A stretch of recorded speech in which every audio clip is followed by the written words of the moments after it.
Handa na bang lahat para sa picnic bukas? Bukas, bago magbukang liwayway ay mangyari na ang iyong ninanais. Kung gayon, sulatan mo ang mga kaibigan kong dalaga para dumalo. Tiyakin mong huwag sasama ang kura. At bakit?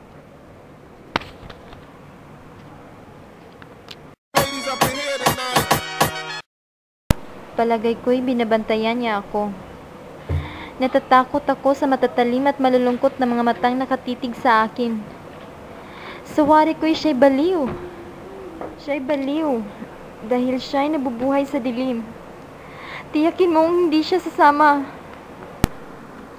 Iyan ay hindi maaari sapagkat ito'y isang kaugalian.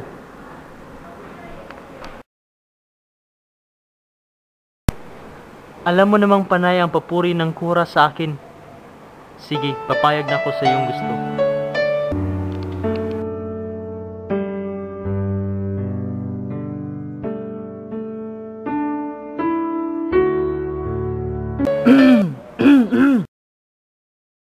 Malamig ang hangin.